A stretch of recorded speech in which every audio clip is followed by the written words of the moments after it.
All right. Hello and welcome to the 164forever.com Overeaters Anonymous 101 podcast for newcomers. My name is Carol. I'm a compulsive eater and I'm here with Rebecca A. Hiya, I'm Rebecca A from London in the UK. And Paul G. Hey, Paul G from California, Huntington Beach. Woo! And we have a special guest today, Miss Rita Q. Hi guys, my name is Rita Q. I'm a recovering compulsive overeater, Irish, and living in Manchester in the UK. I've been in OA since 2004, January. 5-6 years great recovery, and then I lost it, and I've been back now in the rooms for 2 years and abstinent, just over 2 years. Thank you. Irish Rita, don't call her English or she'll bite your friggin' head off. The Irish don't like being called English, as all the Americans are learning, even when they live in Manchester. All right, so this is a podcast for compulsive eaters and anyone who has problems with food or harms himself with food or food behaviors. There are many, right? I think Harlan said 100 and something different 12-step recovery programs focused on food. We happen to be members of Overeaters Anonymous, although this is not an official Overeaters Anonymous podcast or anything like that. You can reach us. We're available to talk to you. You can email us at 164forever@gmail.com. It's the numbers 164forever@gmail.com. We'd love to hear your feedback, or if you're a newcomer and you just have questions or want to make a connection, please do. We also created a WhatsApp group, and the information, all the information I talk about is going to be in the description below the podcast, whether you're on Podbean, which you can find us at oa164forever.podbean.com. There's a YouTube channel. You might be listening to us there. You can just search for 164 Forever on YouTube and you should find it. I don't think there's any other 164 Forevers. Last week, we talked about how to work the steps, how long it takes, outreach calls. And if you're interested in hearing about those or any of our past topics, just check out the rest of the recordings on the channel that you're listening to. Today, we are going to touch on the 9 tools of Overeaters Anonymous. If you're new, you may have heard of them, you may not have heard of them, but we have 9 tools that help us get through the steps. So we're going to talk about how we use them in our program of recovery from compulsive eating. And we're going to talk in a general way because we have many podcasts planned to do in the future. We would like to be able to hit on each of the steps and hit on each of the tools individually. So today is just going to be a snapshot of the tools. We will dive deeper into them in the coming weeks and months. So OA.org, which is a wealth of information. If you're a newcomer, lots of meetings. They have you can just find a meeting any time of day or night. But they also have a lot of literature. And I ordered the pamphlet, a little purple pamphlet called The Tools of Recovery. And I'm just going to read a little bit out of the pamphlet right now to introduce us to the tools. So in working Overeaters Anonymous 12-step program of recovery from compulsive overeating, we have found that a number of tools are available to assist us. We use these tools: a plan of eating, sponsorship, meetings, the telephone, writing, literature, action plan, anonymity, and service on a regular basis to help us achieve and maintain abstinence and recover from our disease. In Overeaters Anonymous, also known as OA, the definition of abstinence and recovery are: 1, abstinence is the act of refraining from compulsive eating and compulsive food behaviors while working towards or maintaining a healthy body weight. And 2, recovery is the removal of the need to engage in compulsive eating behaviors. Spiritual, emotional, and physical recovery is achieved through working and living the Overeaters Anonymous 12-step program. And again, I'm going to make sure all 9 tools are written in the description below the podcast so you can follow along. And so our co-hosts and our guest speaker are going to give us each a little rundown of the 9 tools, what tools help them, how they have used the 9 tools to recover from compulsive eating. And why don't we start with the lovely Rebecca in London in the UK? Absolutely. Thanks a million. Yeah, I guess I'm going to start with the tool that, I don't know, it seems like, well, how do you use this in your life? And it's anonymity. And it's the one that we're using without knowing that we're using it. To me, anonymity is just, it doesn't matter who you are, what your background is, how much money you have, you know, what your past was, your political affiliations, your religion. It doesn't matter any of that. You deserve to get well, and you will if you work it, right? That's what anonymity means to me. There's a concept called principles before personalities, and it's that we're all trying to live on this spiritual basis to get well. And it doesn't matter whether I really, really like you and I'm really chummy with you, or I just think you're all right, you know, or maybe in a different situation, maybe we wouldn't chat. You know, if you're here trying to get well, I've got something to share with you, and you've probably got something to share with me. So anonymity, we're all practicing it as soon as we walk into these rooms. And yeah, it doesn't matter about, you know, where we've come from, what we've done, what we're about. If we're here and we're open and we're honestly working it, this is our home. And if we're compulsive overeaters. So yeah, that's anonymity to me. Yeah. And I guess the next one that makes sense to talk about is meetings, because that is probably the first tool that everybody uses.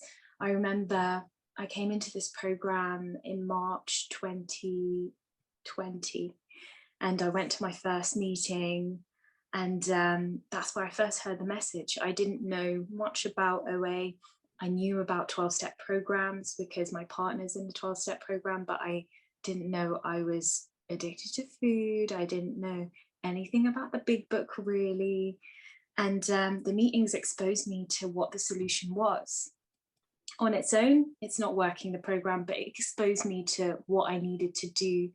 And yeah, it's a lifeblood of linking up with people and yeah, getting numbers and connecting to what is now my God squad, connecting to newcomers, finding sponsees, finding a sponsor.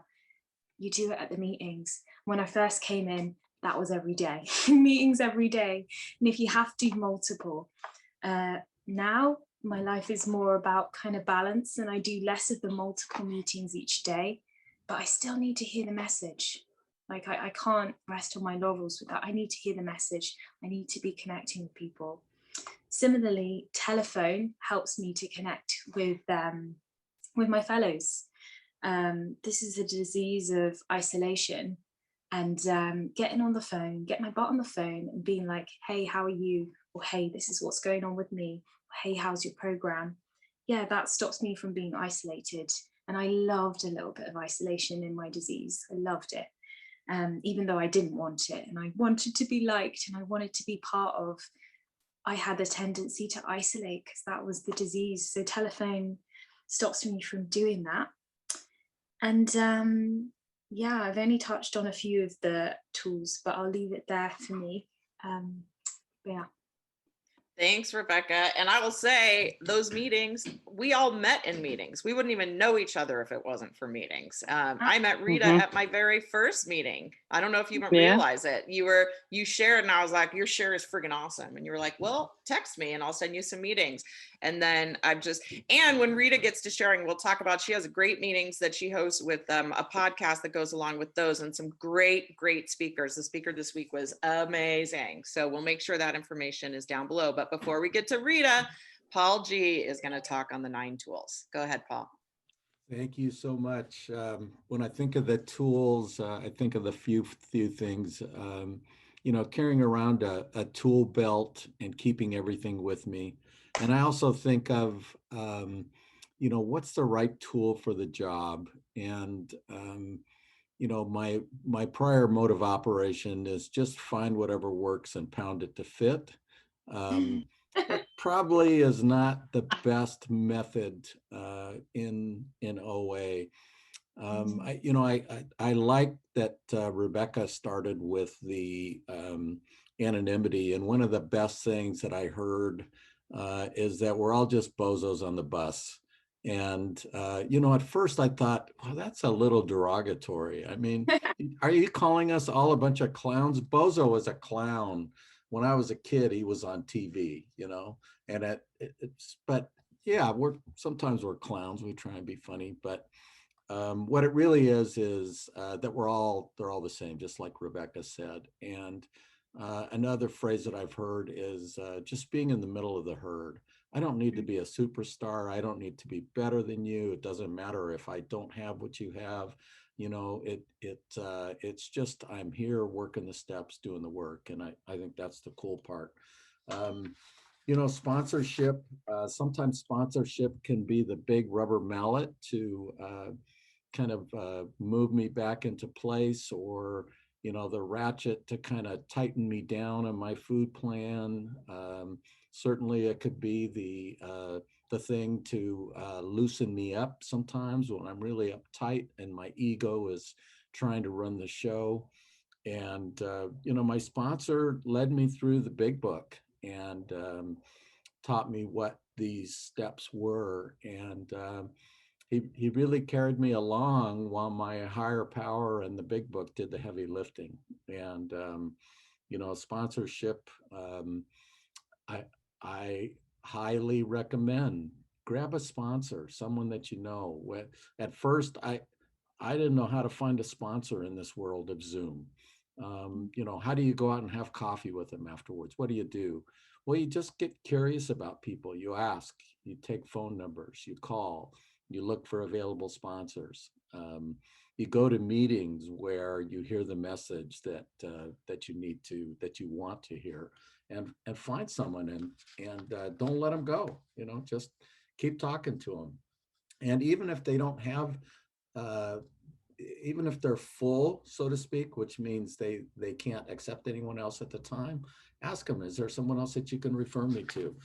Meetings, like Rebecca said, meetings are cool. I remember my grief therapist suggested I go to 90 meetings in 90 days, and I very politely said, no, hell no. And I'll go for a week. And I went for a week, and then I went for 2 weeks, and then I did 90 days. And by the time I was in my second or third week, I knew it wasn't just because I had a problem with eating. I had a physical, spiritual, and emotional disease, and it's called compulsive overeating. And I knew that because I had been here before, and I came back. We talked a lot about the telephone in the last in our last podcast, and the telephone is again one of those tools that it has multiple uses.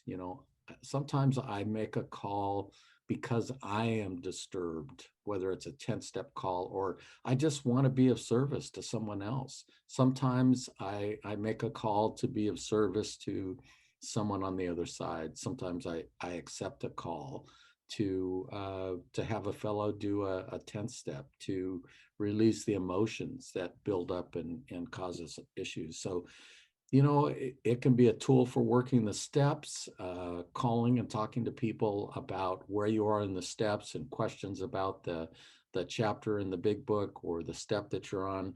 It really is a versatile tool. And then my action plan is kind of like the map to all of this. What am I going to be doing?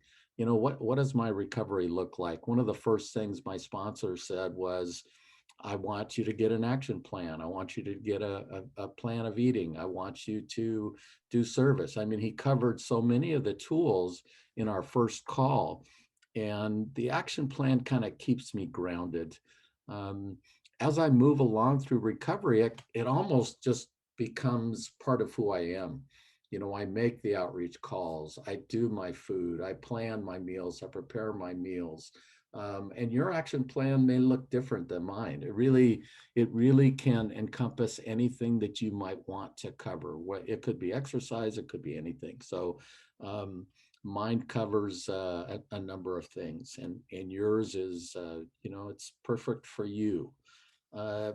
Literature has been something that I use the big book to work the steps and to ground my recovery, especially when I'm trying to run the show.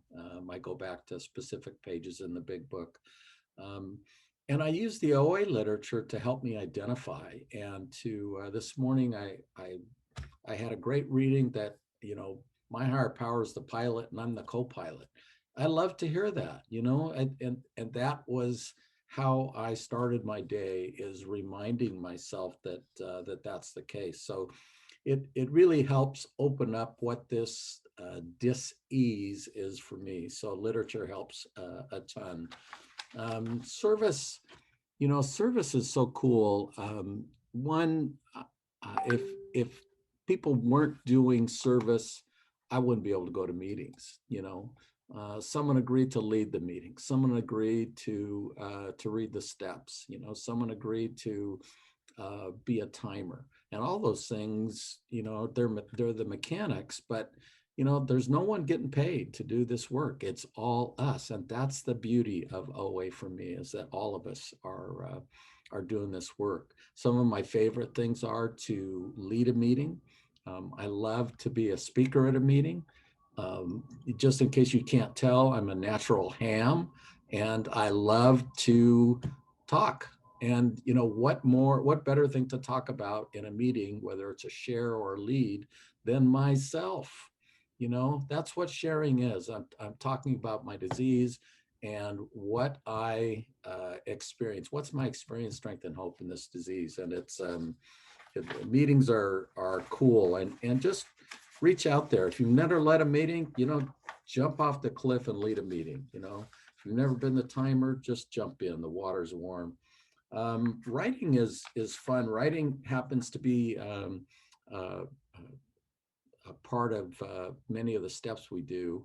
And I'm, I was very lucky to, within 2 or 3 weeks of starting this program, a guy connected with me, and we write for 10 minutes almost every day. He calls at 7 a.m. every morning. He calls me, and we set the timer and write. So, those are some of the thoughts I have for tools, and we'll turn it over to Carol and move on. Great, thank you. And we all often go to this 9 Tools meeting on Fridays. I'll put that meeting in the description below as well, if you're interested in learning more about the 9 Tools by attending the meeting, and maybe seeing some of you guys face to face virtually. Rita, hello, Rita, Irish Hello. Rita in Manchester, Hi. in the UK. I know you want to talk about the 9 Tools, so I'm going to turn things over to you now. I do. Thanks so much. I really love what Paul said actually about the best tool for the job. So for me, it's very easy to work the tools and not the steps at the beginning. You hear that a lot, but it's really impossible to work the steps without the tools. To get rigorously honest and do the steps is so important, because without doing the steps themselves, you're just holding your breath underwater. But to get you there, the tools, as I said before, the tools are the banister to help you up the steps. We hear in the doctor's opinion, men and women drink essentially because they like the effect, in inverted commas, produced by alcohol. That is why we eat. We like the effect. It does something to us. We just love how it feels. We love what food satiated me for a long time. So the first tool I would talk about is a plan of eating. This helps bring structure to a very chaotic mindset, really, of eating. It helps us abstain from compulsive eating. We need an exciting life, not an exciting food plan. We need a strong food plan, because there's 2 aspects to this disease that we find out, what our real problem is. It's a twofold illness: an allergy of the body and a disease of the mind. That's the mental twist part that what you hear about. You'll get to understand that when you come to meetings and stuff.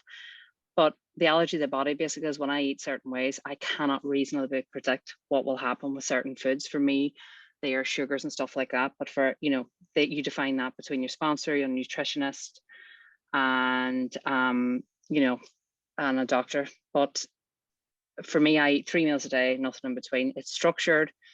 I have to be careful I don't ingest my alcoholic foods, because these may trigger a binge. So I have to have a real structured plan of eating. Because I can't get any benefit from the program. I can't get any benefit from the steps if I'm still getting benefit from the food. And also the mental twist will always tell me it's okay to eat the food. It will always say, you can just have one. I never just have one. my idea of intuitive eating was intuitively eating my way up to 380 pounds. And you know, there was not going to be no happy ending from intuitive eating. So, you know, and it says, in the doctor's opinion, we believe, and so suggested a few years ago, that the action of alcohol in these chronic alcoholics is a manifestation of an allergy. The phenomenon of craving is limited to this class and never occurs in the average temperate drinker. I've seen loads of my friends just pick up one thing. I can't do it. I just can't do it. So that's why the plan of eating is important. And a lot of people use the traffic light system, red, green, and yellow. I'm not an amber gambler. I only use red and green. Red foods I can't eat, green foods I can. If I put amber in, they're foods I'll always want to eat as if they're green, but can't quite manage it. And I'm sure we all have a food. You know, we're so used to paying ways that it's very hard to get your head around a plan of eating. And you only have to do it for one day. And as Paul said about the meetings, he went for a week and then he went again and then he went again. And that's the same as my food plan that I got a couple of years ago. And I just follow one foot in front of the other. So if we keep chopping and changing our plan, we're just like the alcoholic. It talks about in the big book on page 30. It's not surprising our drinking careers are characterized by countless vain attempts, which mine were different paying ways, different apps I downloaded that I never used, you know, just loads of books I never even opened on, you know, lose 100 pounds in 5 seconds while you sleep, standing on one leg. It's not going to work, you know. So I can't trust my alcoholic mind for guidance, you know, I just can't. And I always think about food in the plan of eating. One thing I would say, if something looks too sexy and you think about it an awful lot, it's got to go. If you're trying to grieve, negotiate, or barter a certain type of food, it's got to go, from my experience. So and I'll move on now, because it's up. That will be between you, sponsor, and nutritionist, ideally. Meetings, again, it's already been shared, but yeah, they give us an opportunity to identify our common problem. They're wonderful.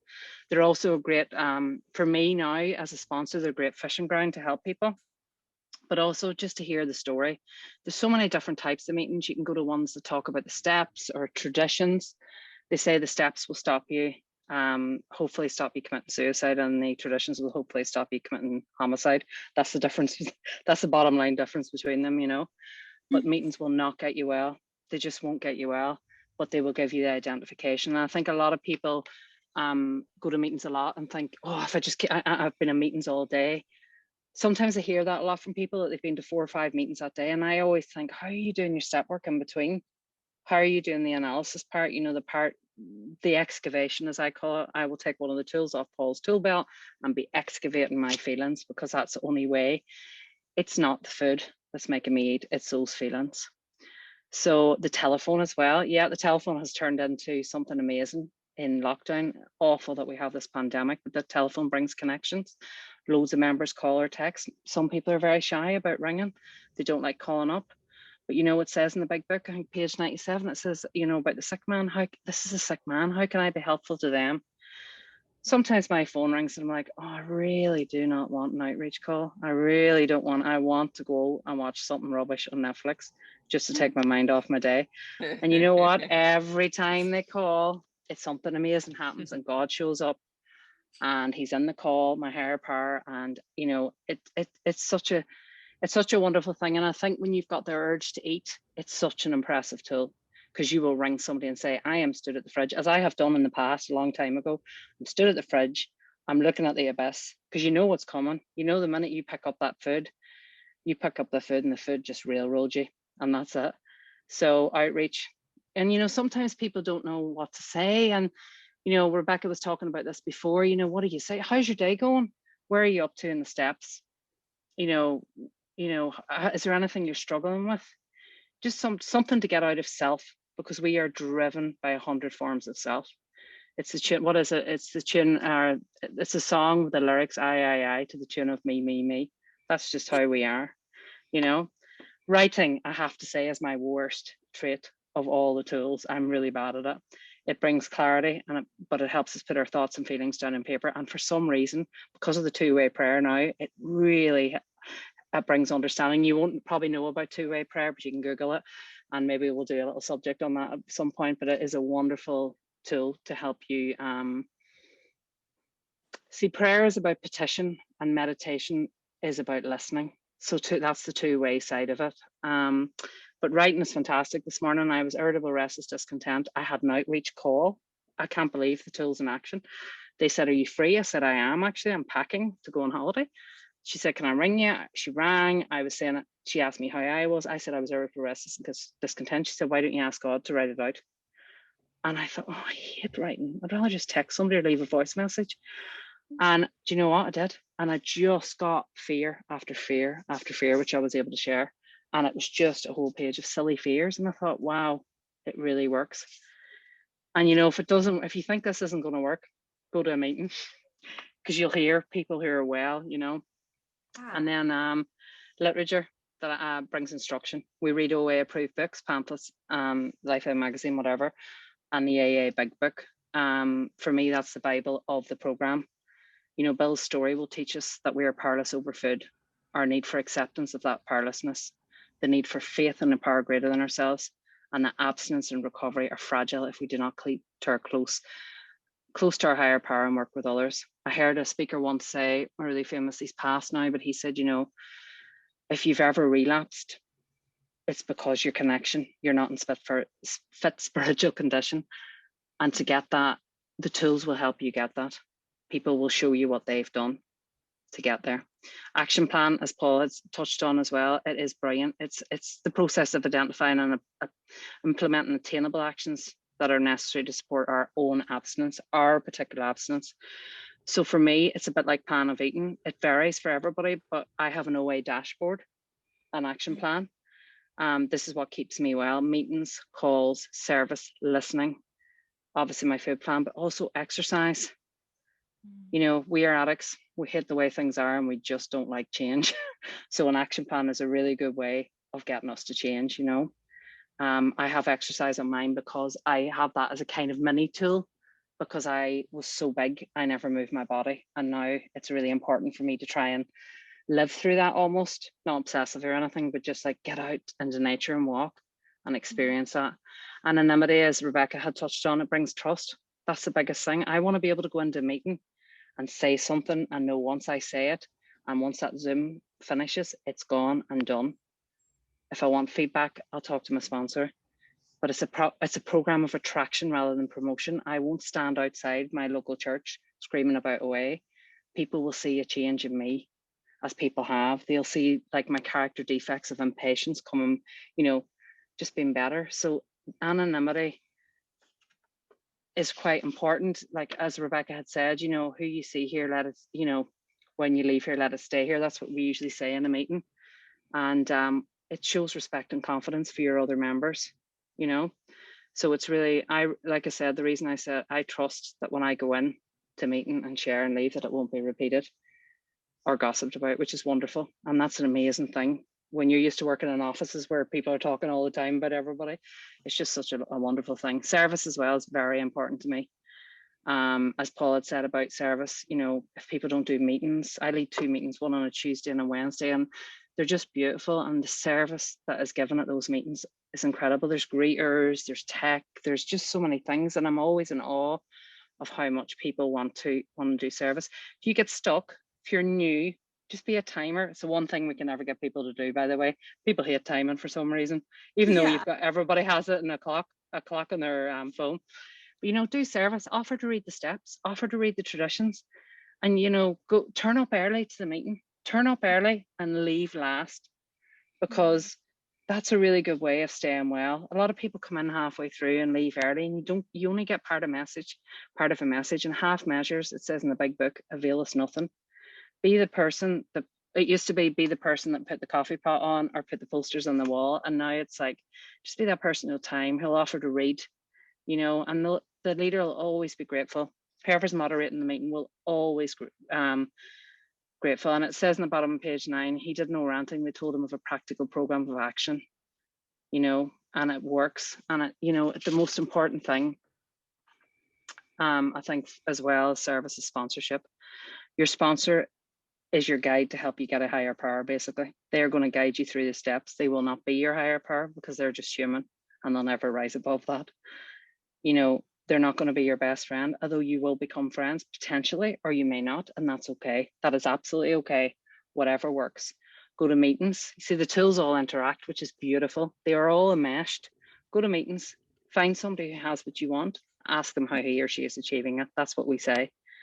You know, I sponsor the Big Book Way with a little help from the 12 and 12 and some podcasts, you know, but your sponsor, like I said, will never be your higher power. And, you know, the one thing that the Big Book says that in page 97, helping others is the foundation stone of our recovery. It goes back to the thing of saying that we are self-centered. Everything is about us, us, us. So we need to have an outward focused life. And to do that, sponsorship is amazing. And, you know, don't dismay. Sometimes people get sponsors and they're not a good fit. For me, I've never given up on a sponsor because I've had people leave just because they've left the program or whatever. But, you know, I try not to, you know, I'm open to suggestions because nothing worked before and it didn't work. My way just didn't work. So that's really all my kind of take on the tools. And I think we've covered all of them. But yeah, I don't know if anybody has any feedback. I loved that. Yeah, thank you. I really, you know, when you were talking, Paul and Rita, when you were talking about the action plan, yeah, it just the thought came into my mind that like I need it because my life was unmanageable and I was unmanageable. So I needed a way to try and address my unmanageability. An action plan does it, and all sorts of things go on it. Mine have waking up times and going to bed times, and at the beginning, times to eat meals, because I needed to block that out so that I wasn't rushed and then press the effort button and just ate whatever in my action plan. You know? And very much it changes, doesn't it? The action plan and the plan of eating. Yes. You know, there's totally. foods that there's foods that I like. Obviously, waking up, that's really interesting because the further I go in recovery, the earlier I'm getting up because I want to go swimming or I want to, you know, do a walk and a swim and I want to enjoy life and I want to hand my day over to God because that's the first thing I have to do before I touch the ground. But the food plan changes as well because there's always foods. There's always something that creeps up, isn't there? Eventually, until you get it nailed down, and that sometimes can take that can take a while as you're going through the tools and steps. You think maybe that has to go. Yeah, it's a kind of work in progress, and it's good to absolutely. I know that coming in, I was desperate to find what's my plan of eating going to be, but like accepting that it's a bit of an evolution. Yeah, that was helpful. And it's about not triggering the phenomenon of craving, isn't it? That's what the plan of eating. It stops the allergy of the body, getting that right, you know, and not wanting to go back for more and being a moron, as I call it. More on your plate. Get more on my plate. Get more on that plate. Exactly. So once we get, we just become a person rather than a moron. So right. Yeah, I mean, because I've also found that, you know, after I set the food and the sugar down, then suddenly things I never thought about were like exciting to me. And I'm always like, you know, trying to figure out, I guess for me, sometimes it's what is a red light food and what is just a need for a change in food plan. You know what I mean? Because I had somebody even call me earlier today about, and she has so many foods on her red light food list. And I said, well, maybe just a change in food plan so that you don't continue to have a red light list that covers just about everything except for a few items. So, and I think a lot of people, I think a lot of people speak about, how we got here, you know, and I used to be able to do this and I used to be able to do that. That's really irrelevant how you got here. We're here, we're addicts. You know, we need to see where we're going. And that's what the action plan and food plan help us do, and the steps, obviously. But you're right. I mean, I know we've had a discussion in the past about, you know, when sponsees, you know, when I've sponsored, my experience has been that they kick off about the food plan. It's like, but I don't want to give that up forever. And I'm always like, let's get through the steps. And after the 30 days or 12 weeks or however long it takes you, reasonably quickly, you know, if you still think that God wants you to pick them up, your higher power wants you to pick them up, then try it.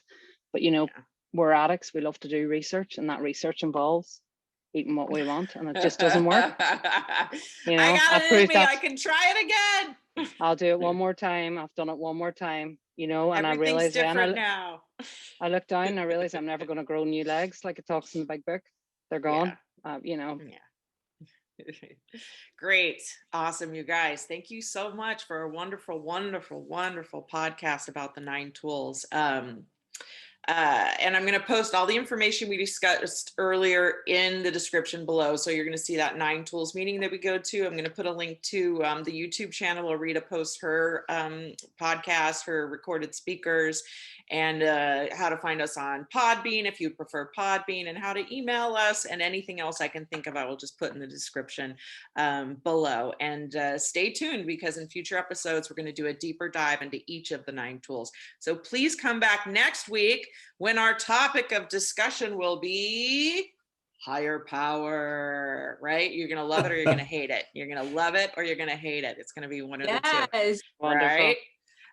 So in closing, I want to thank our co-hosts, Rebecca and Paul. Thank you so much. Rita, thanks for flying in all the way from Manchester in the UK. My pleasure. It's so lovely to have you. And don't forget, we want to hear from you. Our email address is 164forever@gmail.com. You can, like I said, find us on Podbean, YouTube, and you can visit the website 164forever.com. If you're harming yourself with food, there is a solution. We found our solution in the rooms of Overeaters Anonymous, which can be found at OA.org. They made it so easy. They didn't even make you type Overeater. They just OA.org. And again, we don't represent Overeaters Anonymous or any other 12-step group. We are just some fellow compulsive eaters with a podcast and some computers who just wanted to reach out to the newcomers. So thanks for everyone who listened. We really appreciate you being here, and we hope you come back next week. Thank you. Bye. Thank you. Bye. Bye-bye.